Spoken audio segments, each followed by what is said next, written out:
Now, an online exchange between Parliamentary Ad Hoc Committee member Khusela Sangoni and some users on X on the merits of the matters relating to the subject of probes by the Madlanga Commission and Parliament. A political and social commentator, Nco Dube, writes an article titled "From Liberation Heroes to Lost Trust: How the ANC and Diko Exemplify South Africa's Political Decline." He further argues that the ANC has lost public trust due to persistent corruption and a perceived abandonment of founding values. He joins us now to tell us more. No, thank you for your time and for joining us this morning. Maybe perhaps let's just start off with Kusella Diko and that exchange that she had on X with some of those users. And this social media spat has really raised concerns about the professionalism and respect, especially when it comes to public officials. How do they balance transparency and accountability with maintaining dignity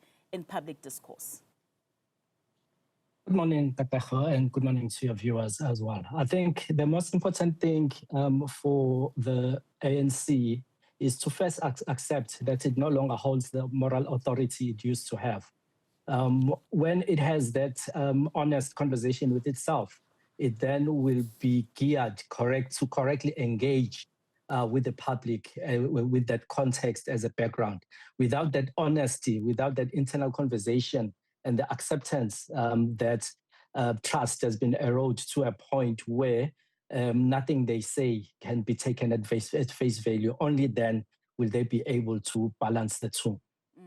And what would be those potential consequences of a social media spat involving high-ranking officials, especially when it comes to public trust in government institutions? It firstly is seen as by the public as a defensive posture, which does not at all assist the ANC in its claimed renewal project. So the biggest impact will that people will see it as a defensive posture.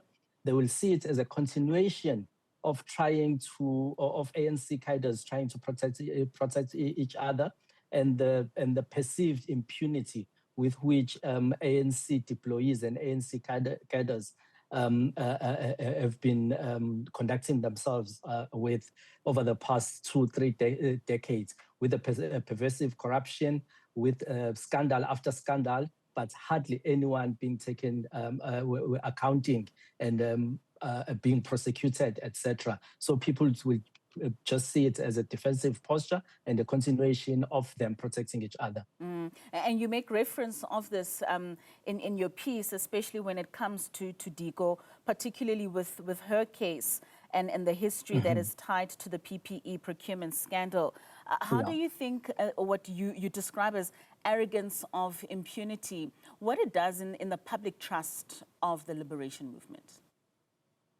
Look, firstly, the fact that people haven't been found guilty of a crime does not mean that in the public eye they are seen as innocent, simply because of the pervasive corruption and lack of accountability that we've seen in the past 3 decades. So when people like Ms. Khusela Diko are deployed to the Ad Hoc Committee investigating them Konazi allegations, a lot of people see it as a slap in the face, because this is someone that, yes, legally they are innocent, they haven't been found of any crime, but they've been linked to a scandal that robbed South Africa, a scandal that many people took as heartless when during COVID, people that are linked to the ruling party, people that are politically connected, landed hundreds of millions of rands contracts, including her late husband. And people question, how then does the ANC take morally questionable characters to be the ones that question and lead the charge against corruption in the SAPS and the broader criminal justice system that does nothing to instill trust in people or to repair the trust relationship, the deficits thereof between the public and the ANC. And we've seen social media. I mean, this is a relatively new tool for everyone that uses it, be it the politicians themselves or the public. Do you find that sometimes we trial by social media and finding people guilty just based on perception and some of these engagements that we see on social media? Yes, definitely we do. That's where politicians then need to be discerning in how they deal with those issues, because a lot of people will abuse social media. Opposition parties will use it to attack the ruling party.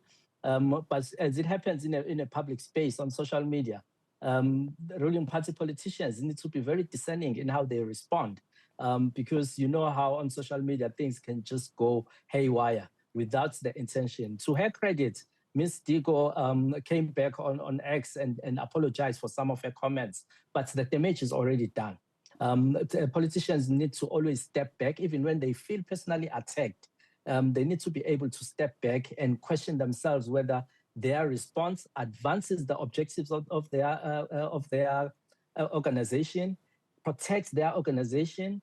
What does it do to the already existing perceptions about their organization? If it's not going to help the organization and you feel it's just a personal attack, there's no need to respond, or to respond immediately. Go away, collect your thoughts, and also contact your organization's social media people and communicators, so that you craft and frame your responses and your conversation in a way that advances the organization's objectives, but also places in a well-stead in terms of the perceptions out there. And I mean, we had a screenshot on the screen just now of that response by Ms. Deacon. Part of it says, let me tell you, I, again, personally disagree with the notion that he overstepped his powers. To me, it would be an absurdity in law if ministers are not able to direct the actions of the departments they are entrusted oversight in line with policy.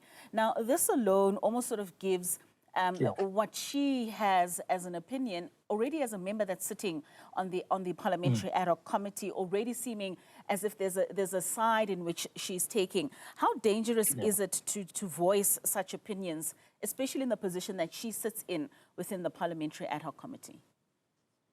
It totally erodes any trust that people may have on that ad hoc committee.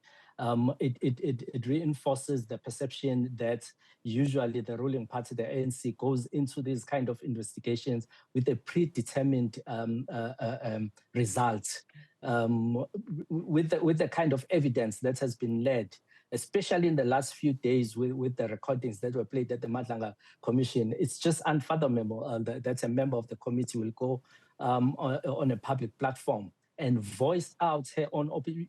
She, of course, is entitled to those opinions, but her sitting on that ad hoc committee and us as the public expecting her to be objective, to listen objectively to all sides, and at the end, after evaluating all the evidence, come to a determination.